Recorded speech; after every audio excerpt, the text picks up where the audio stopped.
What's up, ladies and gentlemen? I am Rob Murray, and thank you again for joining us for another Keys to Victory. All right, we didn't think we'd be here, but unfortunately, we are. That is correct. We have to beat the 4-10-1 Philadelphia Eagles to claim our division, rightfully ours, for the first time in a few years. Today, I'm joined by Nate Coleman again, and I will be joined shortly by George and Tony as well of the FPC Full Press Coverage Washington brand. How we doing, Nate? Rod, what is going on, brother? This is the game. It's happening tomorrow. So excited. We're playing the tanking Eagles. They don't want to play. They don't want this game. We're about to stomp them. I'm feeling I, good. Hey man, I would love to share your optimism, but I feel like this is deja vu. We started this off the same exact way last week, full of Correct. optimism. Was like this is going to happen, and unfortunately, we went out and laid an egg against the Carolina Panthers. Yeah. But I mean, as all is not lost, all is not lost. As you said, we can still have the inside track to this division and hosting a home playoff game, right? So Yes. nobody would have thought beginning of the season this is where we would be at. We are here, and I think we're in for a good game. I think we're in for a good game, right? I think Alex Smith, their report saying they'll see how he feels tomorrow morning. It is a Mhm. night game, so he'll have a little bit of time, I think, to help him out. So if we get him, I think this changes the landscape a little bit, right? So just we'll start off, man. If you can, just give me your outlook, your overall outlook in the game before we get to the specifics. Yeah, I mean, obviously, there's a lot at stake. And we think about it from our end, right? We think about we win, we get a playoff game. But the Eagles have a lot to play for or not play for as well. So you're talking about draft position. They can get anywhere from 6 to 4 if they lose this game in draft position. That's a huge deal because you're talking about reciprocating like second round, third round. You get a much better pick. If they win this game, though, it goes all the way up to the 10th selection. So that's a big difference, 6 and 10. And right at 6, I mean, their big need is wide receiver. And guess who's on the board? You saw him yesterday, Devontae Yep. Smith. Chase is going to be there as well. So they have something to not play for. And I think they're doing everything in their power to not win this game. But that doesn't mean that Jalen Hurts, who's trying out to be their franchise quarterback, it doesn't mean that they're not going to come out there and play as hard as they can. It just means there's less to choose from. And they're going to have to work their asses off. But we'll see what happens, man. I'm excited. Yeah, man, I'm with you, man. It seems as if everybody on the Philadelphia Eagles team said, "I'm just gonna take Week 17 off, and we're gonna start vacation a little earlier." Because I think it's like maybe like 6 or 7 players that have been ruled out for this upcoming game. Jalen Hurts is going to be back again. We saw what he was up and down from Week 15 to what he was last week against Dallas. So we don't know which player we're going to get. We know we struggled with like mobile quarterbacks in the past. He brings that additional element that we Carson Wentz had, but I don't think he is as I'll use the term for lack of better words, electric running the ball Sure. as Jalen Hurts can be, right? So offensively, I think getting Alex Smith back can help, but unfortunately, it doesn't look like we're going to get Terry McLaurin back for this game with Dontre Emmett being brought back up from the practice squad. All right, so what's your thoughts on that? We talked about this last week. I know we said wide receiver by committee. We won't go into the offensive quarterback play of that because that's a closed issue. But what do we have to see from this wide receiver core in this must win game?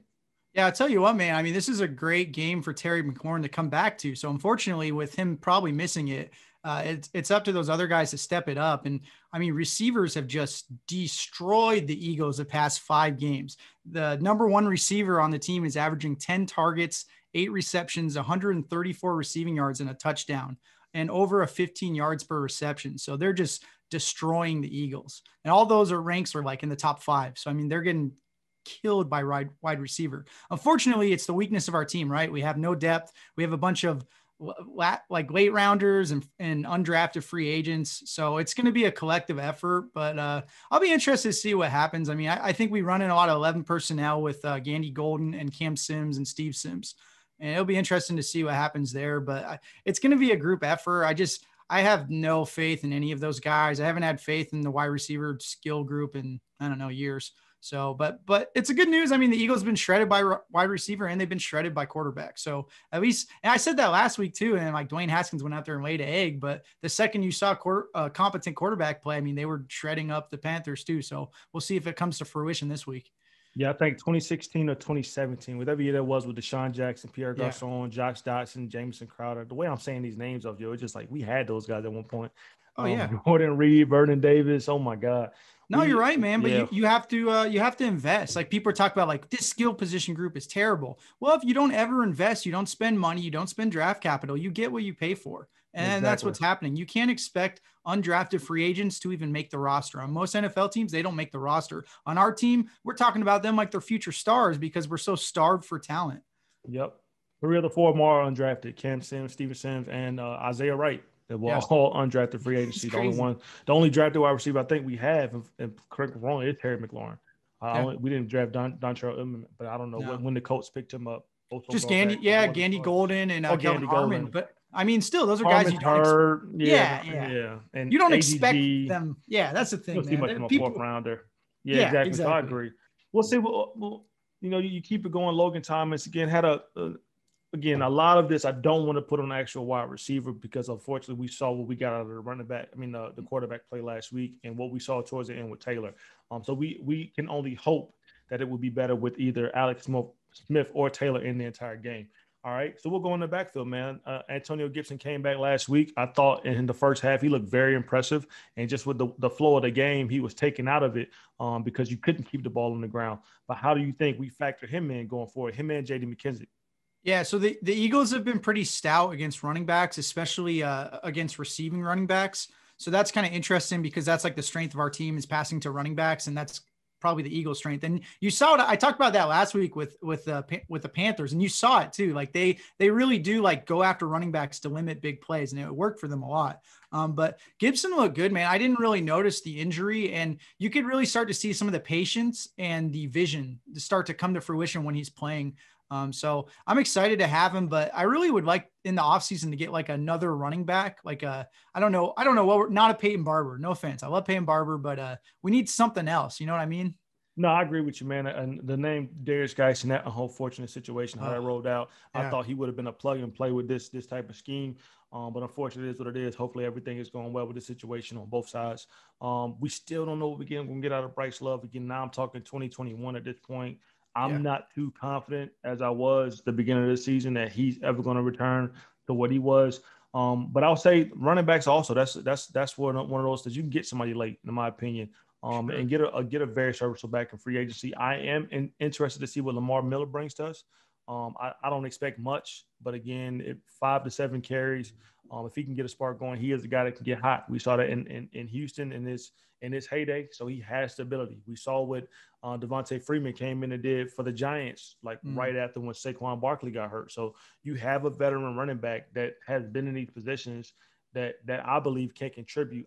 My concern is I don't think he's going to get the amount of carries that he needs to effectively make an impact on this game with the way we've been going with Antonio Gibson and J.D. McKenzie over the last few weeks. So again, Right. Yeah. I think Miller's a guy who will get what's blocked for him. He's not going to be a guy who creates yards after contact or anything like that. But I mean, he's fine. He's like your replacement level running back, no different than, Peyton Barber or anything. But I don't expect to really see Barber or Miller that much at all, like you said. But maybe you'll see a few carries here or there, maybe in the goal line. But I think I don't want to see Lamar Miller in the goal line. That's when you put your boy Peyton Barber in there.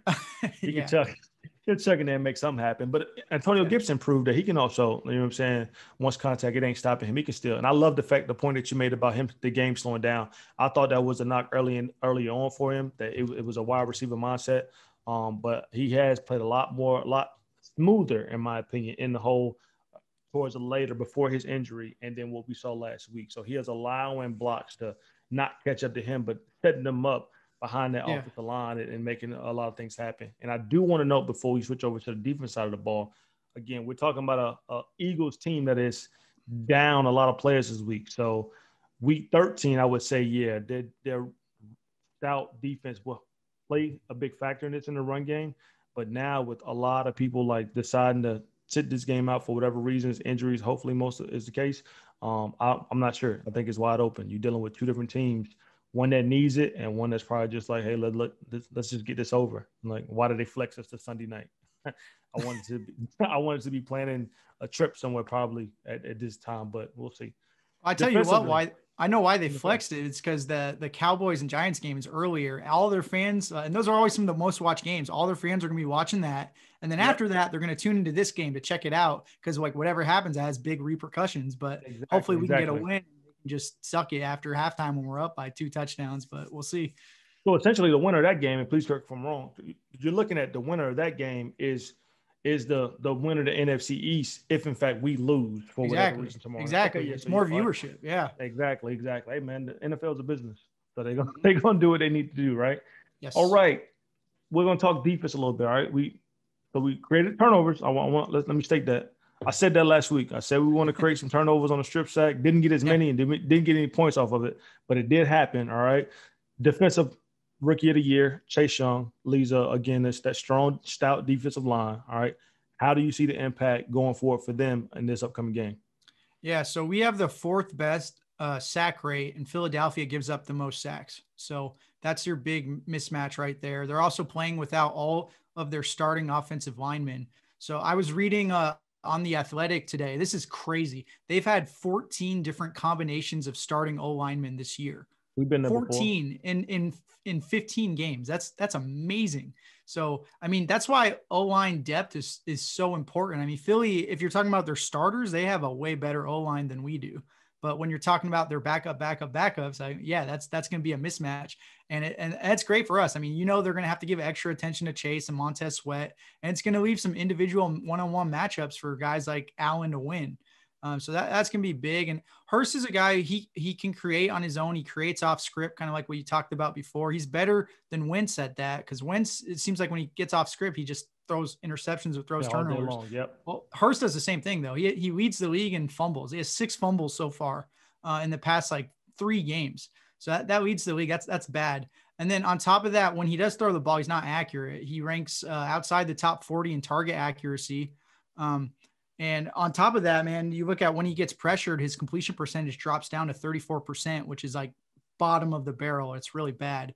So it has all the makings of an ideal matchup on paper, but you don't win games on paper. So we got to see what happens. But I do feel good about this game. Usually I'm very level-headed when it comes to these matchups. I try to be objective, but I do feel really good about our chances. I think the spread is 3 points. I don't agree with that. I think it should be 6, something like that. I think is that nobody knows what's going on offensively, right? Yeah, so that's why your spread so low. With Taylor, nobody knows what he's going to give us if he was a starter. Who knows what's going to happen offensively? You know what I'm saying? I want to hark back to week 1.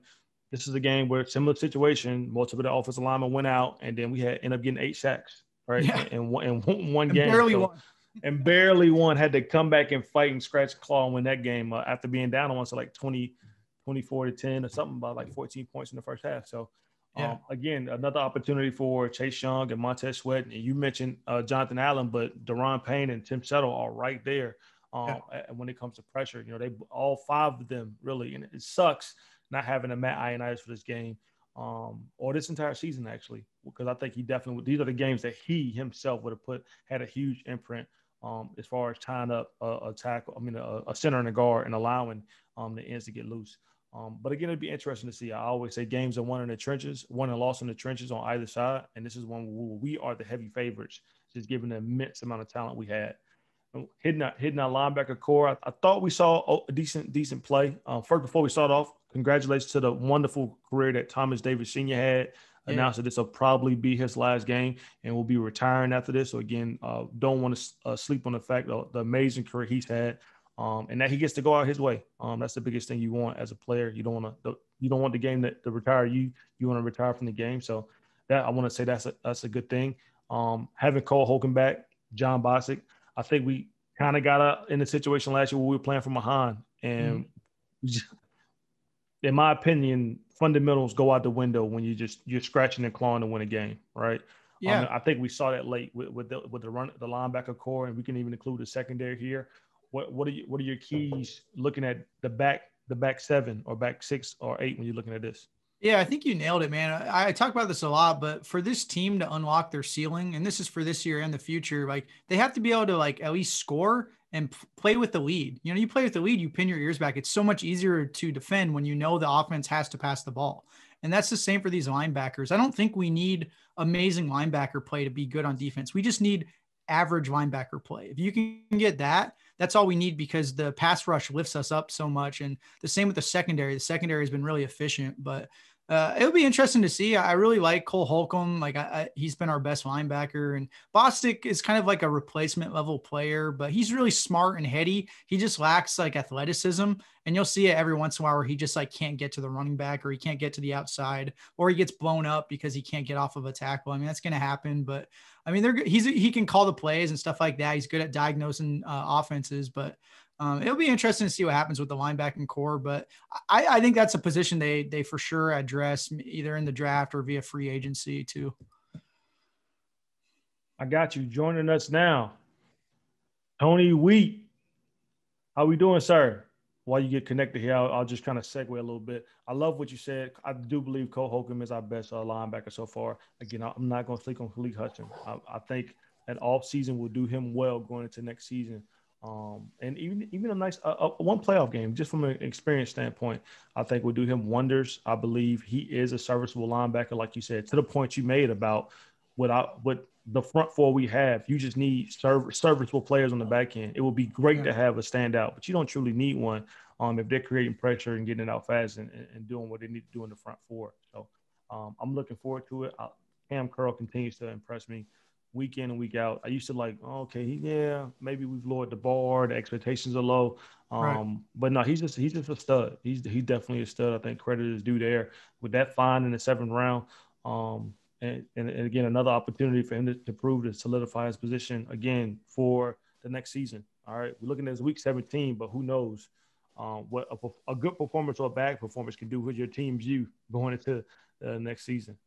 Yeah. I mean, the fact that he even made the team for the pick he was, it's just amazing. Let alone like to be this good, to be playing at like a, Pro Bowl level almost is pretty unheard of for a rookie. So I've definitely been impressed by him, and I'm optimistic. I got that Chris Horton effect. You remember Chris Horton when he came on the scene? He was like a strong safety and he was making plays and forcing fumbles, getting interceptions. And then after that first year, you never heard from him again. Never heard from him again. I don't want to jinx anything, but I'm hoping like Curl can be a guy who just contributes for the future. He can be, and I want him to be more than just like a role player. I want him to be a starter. So I'm hoping, but I don't know how that works with Landon Collins. They talk about that all year. Yeah, about what's up with him. That's an admin situation coming up that Achilles heel. I don't think he returns the beginning of the season, so you're gonna have to keep carrying. Yeah. I will tell you, as I tore my Achilles myself, I don't know if that's a 3-month turnaround to save himself. We'll see. I mean, best of wishes to him in his recovery. Yeah. We are now joined by George Carmi and Tony Wee. How we doing, gentlemen? Good, man. Very good. How we doing well, Very good, man. guys. How are you? Oh, we're doing great. We're doing great. So again, I want to thank you, Josh, for joining us on this Keys to Victory here. Myself and Nate, we've ran through the offensive defensive side of the ball. So I will leave it to you guys. Tony, we'll start with you. We'll flip back over to the offense. Tell me some of the things that you're looking for and what you think this team needs to excel at, so that way we secure this must win, so that we're all rocking NFC East Championship division hats tomorrow. Yeah, I mean, I think it looks like Alex is going to start, doesn't it? So hopefully that's going to give us a little bit of control. Mm-hmm. For me, the whole game just revolves around making a bit of a faster start across the board. I know we're talking about the offense here as well, but we've made too many slow starts this season. We put ourselves behind the 8 ball. Philly, whatever they say, there's only going to be a limited amount of motivation for them. But if you give them a chance, you keep them in the game early doors, then they're gonna stay with it. You knock the heart out of them early doors. So, look, I don't know whether Terry's going to play because he's obviously questionable. But if we can just get some offense going, get some scores on the board early doors, even if it's a couple of field goals, just get ahead of the game, stay ahead of the game. I think we'll be looking at the usual kind of game plan around Alex, looking at some of the short stuff, some of the the reasonably safe options. So I just want us to be in a position where we're not chasing the game, because as we've proved, it's kind of difficult to do that. I got you, George. Yeah, that's a good point too, and he's definitely shades of the New York Giants from 2016, right? Basically, the Giants had nothing to play for. We have a playoff opportunity right in front of us. We kind of kept them in the game. They got a lot of momentum. They turned it against us. I think with the Eagles, we just basically have to shut down Jalen Hurts. I'm not saying he's the best player in the entire world. I'm not saying he is Russell Wilson, and I've seen that kind of drop along Twitter line here and there. He just basically creates with his legs. He basically is a problem. He just creates a lot of opportunities by scrambling. The Eagles are not afraid to have him sit down and just take off and run with the RPO. Like that's going to be part of the playbook. In the previous game, he basically was just kind of dumping off to Miles Sanders over and over again against the Cowboys. That was his primary option. He basically would do RPO. He would go from high to low, would look deep, and then kind of work his way towards the line of scrimmage. But he'd always check down the Miles Sanders. I think we're blessed to not have Deshaun Jackson coming back this game. I know, like he's a Redskins killer or a Washington football killer. He never played. I think last season he basically had like 3 touchdowns and 2 of them were against the Washington football team. So I just think he is explosive and he does create that element. We just had to play sound defense. Their offensive line is really banged up. I think they're on their 12th combination as an offensive line unit. We had 8 sacks earlier in the year. They don't have Lane Johnson. They don't have the right guard. I forget his name off the top of my head. But basically, they're beaten down. The left tackle's out as well, isn't he, my Lata? Exactly, right? So you're right. I think he had a concussion, Tony. So basically, he's going against Chase Young and Montez Sweat. The advantage should be in our favor. We just got to make sure that we can kind of keep the gaps contained so Jalen Hurts doesn't take off and hurt us on the ground. I think he had maybe 60 yards rushing last game. Something to keep an eye on. I like it, man. We keep leaving Captain America out of this equation, all right? Chase Young, Montez Sweat, and Ryan Kerrigan, all right? All 3 of them will have to have an amazing game at this point. And I think last time we played them week 1, Ryan Kerrigan had 2 sacks and about 25 snaps. I think I've seen him on special teams, but that's a whole different conversation. I don't know if that's disrespectful or not. I don't think a veteran should be on kickoff, but my opinion. But I don't know if I've seen him. But anyway, one of the early questions that I asked Nate, and I'd love to get you guys' opinion on it. We talked last week, and Tony went on rant was on at the time, and we talked about wide receiver contribution. Now, I don't want to harp on the quarterback play because unfortunately that situation is what it is. It's played itself out. Now, we saw a little bit of increase in productivity once Taylor came in as a quarterback. Now, we're hearing Alex Smith may play. Again, that's a calf muscle. So he very well may start the game, and here we go, second quarter, second half, he can't continue, right? So we're going to need a wide receiver to create. It is not enough to just run your route 5 yards, 7 yards here. We know who the game plan is. We know everybody knows Alex Smith, what he can do, what he wants to do. We have to have somebody create. Who is that wide receiver? And committee can't be an option. George used that last week. So we can't use that option. We need to highlight 1 or 2 wide receivers that has to have an imprint on this game. Who would it be? You want to go ahead, Tony? Or go ahead, knock it out. I'll jump in a second. Yeah, look, I don't know whether Terry's going to play. I'm assuming we're kind of ruling him out of this conversation. But I think Cam Sims has had a couple of big games. He's inconsistent. He comes in and out of games, but he's actually shown that he can be productive. So I think that, he's craved an opportunity. He's had a couple of opportunities this season. He's still not consistent enough. But I think if anyone can step up and take an opportunity in this game, he could be the guy. Yeah, and I kind of back Tony up there. We're slim pickings, man. You definitely we are at a disadvantage at our wide receiver core. I saw that Dontrell Inman is now active this game, so he is a veteran. He has played before. I can see him contributing about 3 or 4 catches. I do think Cam Sims, if Terry McLaurin doesn't play, is the most explosive wide receiver that we have. Whenever he does have a game, it typically hovers around 60 yards. I think he had maybe 65 yards last game. One was a big 50-yard breakout play. He's our big chunk guy when Terry McLaurin is not around.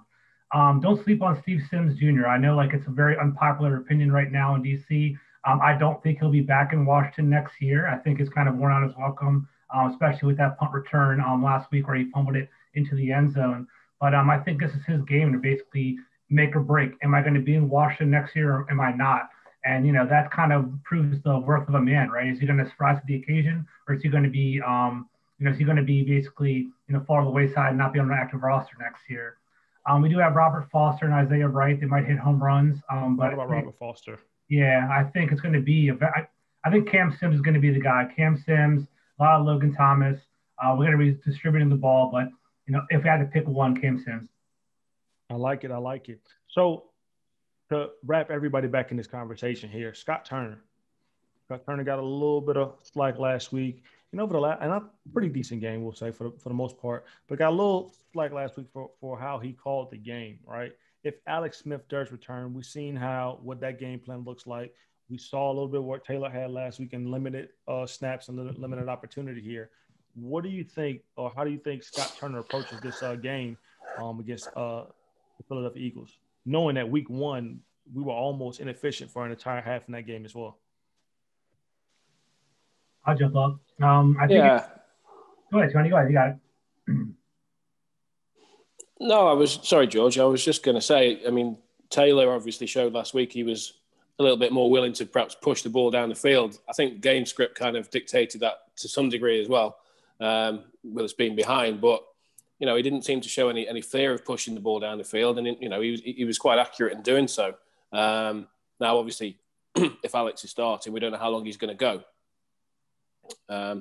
Hopefully he'll go the distance and we'll play that sort of ball control offense, balancing, the run with Logan Thomas and some short balls. But, I think we just need to have that balance. I'll jump in. I think Antonio Gibson's going to have a full load this week. I think, we're going to ride him to our playoffs. I think he basically was averaging 6.1 yard per carry last game. I think he had 10 carries for 61 yards. I think that's where I think people give Scott Turner a tough time. I actually do like his play calling, and that's kind of provocative and polarizing on the social media and stuff. I think he does create opportunities. I think it's very time-based offense, and you have to hit him in stride and have to, he schemes up some good rushing plays as well. I think it's going to be like almost like a 1-to-3 ratio. It's going to be like run, pass, run, pass. They're not going to rely on Alex Smith quite often this game unless they really have to. I think it's going to be Antonio Gibson, J.D. McKissick, a lot of HB draws, a lot of jet sweeps, a lot of a trickery to sting ahead of the flag, sting ahead of the first down markers. And then, almost clutch situations, Alex Smith will convert. So I think, with a positive game script, I think we will start running the ball more. That was the issue last game. I think, I've listened to interviews that I kind of read about it all week long. We were doing really well rushing the ball, but then, we had those turnovers. Our quarterback imploded on us, to be honest with you. And then our punt returner just gave him 7 points. So before we know it, it's down 20-0. We had a 4-minute drill to try to get back into the game. We got a field goal there. And then coming back around again, the Panthers had an 8-minute drive to start the second half. So we're getting the ball back with about 7 minutes left, down by 17 points. You can't establish a running game at that point, or you can, but you have to be very creative with it. And I think we kind of went in panic mode and started passing it. So I think Scott Turner heard it. I think Coach Rivera heard it. They're going to have more of a balance this week. Nate? Yeah, I think you guys bring up some good points. With Scott Turner, it's really hard to evaluate him because we haven't really seen him playing with a lead at all, or even like neutral game script, right? So when we've seen him at his best, it's been when you've had good quarterback performances. When Kyle Allen was playing well, when Alex Smith was playing well, the offense looked really good. And we've seen some of the worst quarterback play in the entire league. So it's really hard to know what type of offensive coordinator he is. He has some flaws. Like, I don't like when he runs the ball on 2nd and long. He seems to do that a lot. There's some other areas like I'd like to see improvement, but it's hard to say when you're working with terrible talent and terrible quarterback play. So we're going to I'll give him a pass on that until I see more, but this is a good week for a quarterback to play a game, because you're talking about Philly has just been shredded by receiver. I talked about that earlier. They've been shredded by quarterback too. Quarterbacks playing them have averaged over 330 passing yards, 2 passing touchdowns. They're averaging over a 73% completion percentage and a 118 QBR. That's like best in the league. So they're getting destroyed by quarterbacks, and that's not even good quarterbacks. Taysom Hill had like a career game against them. Andy Dalton had a good game against them. I mean, it doesn't take like a superstar to have a good game against them. They're going to be shorthanded. I think this is a game where I don't know what Alex Smith's limitations are. If he can't generate torque when he throws the ball, if he can't generate velocity, maybe they're going to be really conservative with him and hand off the ball a lot, which is fine. But I would be attacking Philly through the air early, and then I'd be running the ball late when you have a lead. Yeah, I like it. So let's flip it before we start closing this out. Defensively, Jack Del Rio, we saw some success. Anytime any team blitzes, right? You give yourself an opportunity. I'm not one to sit back and just zone it up. I like it in some situations, but I feel like we may do that a little bit too much to our hindrance. What are some keys for Jack Rio? Not even keys for Jack Rio, but in your opinion, how do we address this defensively? Do we just let 4 down and just try to create pressure with Chase, Montez, John Allen, and Deron Payne, or do we have to send some pressure as well to kind of make Jalen Hurts uncomfortable? I think my favorite part about Week 17 in the NFL, especially for teams that are trying to make the playoffs, is there's a lot of desperation. There's a lot of like just letting it all go out there, right? So I think we're going to have an attacking defense tomorrow. I'll be very surprised. I'll be very disappointed, honestly, if Jack Del Rio is very conservative and kind of, has more of an umbrella-like defense. I think if anything, it's going to be our front 4 push, maybe our linebackers blitzing as well, and more dropping back into cover 2. Jalen Reagor is a pretty good deep threat. Fulgham's a pretty good deep threat as well. They don't want anything to get behind us, which are, our passing defense has done pretty well. But I think they're going to take away the big shots. They're going to blitz like hell and get up there and scare Jalen Hurts and frazzle him, and then just dare him to pick us apart, because I don't think he can. I think his skill set, from what I've seen over the last 3 games, has been deep shots, deep accuracy, or creating like on RPOs and basically running either, taking off with a run or it's kind of bootleg passes. Like they're big on play action. So I think just the best way to attack play action is pin your ears back and go after him. So that's what I'm expecting from JDR. Yeah, I would agree. I would definitely attack Hurts, but I would make sure that we attack him with discipline as well. I would make sure that we do as much as we can to contain him. Don't let him loose. I wouldn't sort of go after him completely gung-ho and let him escape the pocket. But if we can put pressure on him, contain him within the pocket or the surrounds and make him make decisions. I think he showed the back end of that game last week that he made some pretty, average decisions. And, at the end of the day, he's a rookie. This will be his 3rd start. So everybody was so high on him after the game where he tore, New Orleans apart. But, at the end of the day, he's going to make rookie mistakes. He's going to make rookie mistakes if you confuse him, if you put him under pressure. So I would go after him, but with the caveat being that I would go after him with a certain amount of discipline as well. Yeah, I would say with Hurts, the last 4 games, he has 6 fumbles. That leads the league. He has 13 dangerous plays so far this year. Aaron Rodgers has 17 dangerous plays on the year. So there's this crazy dichotomy. He's dangerous, but he's also dangerous to the detriment of his own team. Mm-hmm. So when he gets out of the pocket, absolutely. He's explosive and everything, but he has a 34% completion percentage when he's under pressure. When he's not under pressure, his completion percentage is still like 67, which isn't very good. And his target accuracy is outside the top 40 for quarterbacks. So he's not delivering a very accurate ball. He does most of his damage through the air.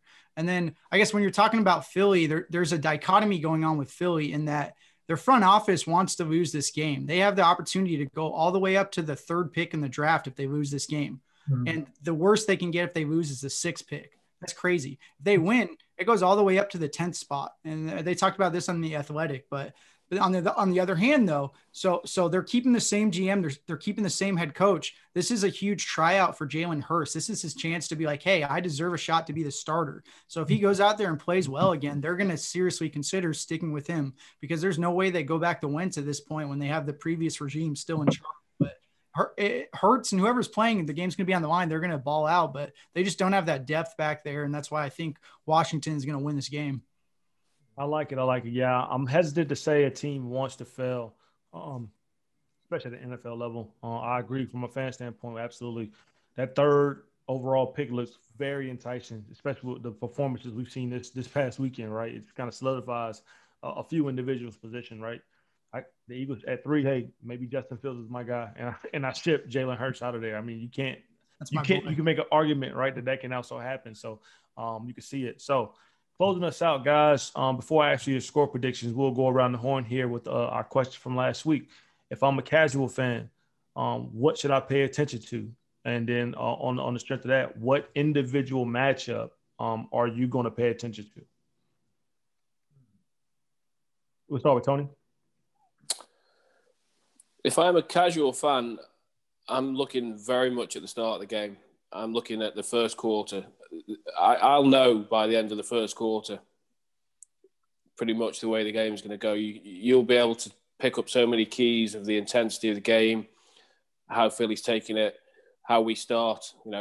are we going to get that decent start? So if I'm the casual fan, I'm looking very intently at the start of the game.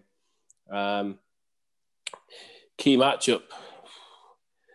I don't know. I think because Jalen Hurts is such a threat, I think it has to be Chase. I know we've mentioned him a couple of times, but I think wherever he goes, wherever he's matched up against, I think that he's had such a good season and he's had such a good last few weeks that I think he could just solidify his position as one of the top 3 or 4 guys in his position, even as a rookie. So, looking forward to it. Nate? Yeah, so on defense, Philly has given up the highest sack rate, and we have the 4th highest sack rate. So, I mean, that's going to be your big thing right there. And Jalen Hurts has 6 fumbles in his last 4 games. He leads the league in dangerous plays over his last 4 games too. So he's very volatile and erratic, but he can also do damage.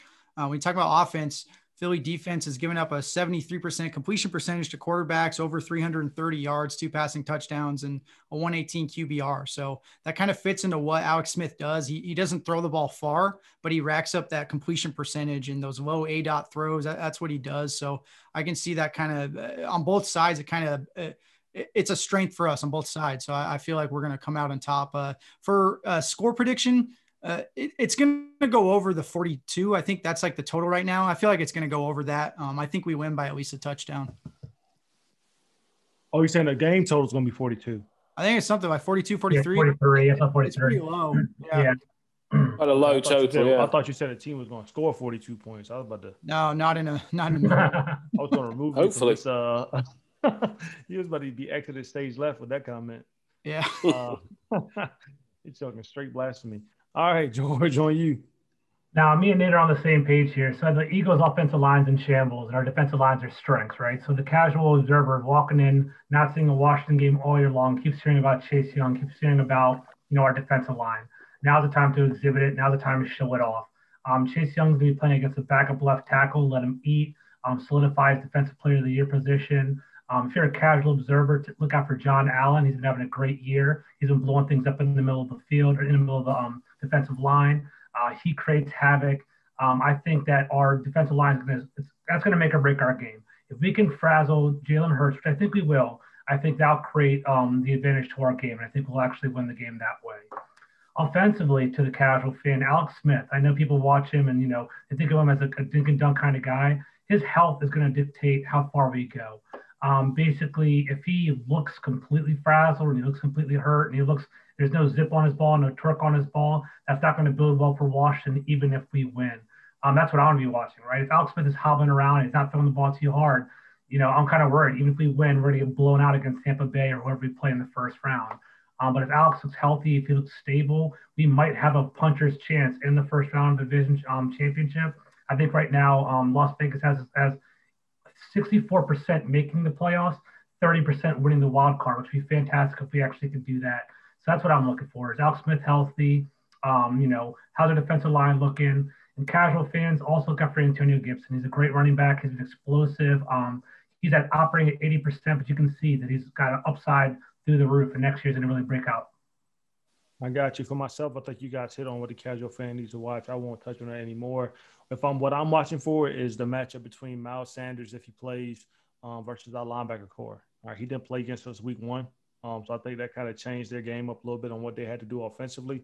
I think with Miles Sanders back in there, he's a spark plug. All right, to me, he's a spark plug. He's averaging over 3 yards per carry right now, which is relatively decent. And he can create out of the backfield. Hey, Rod, I think he's rolled out.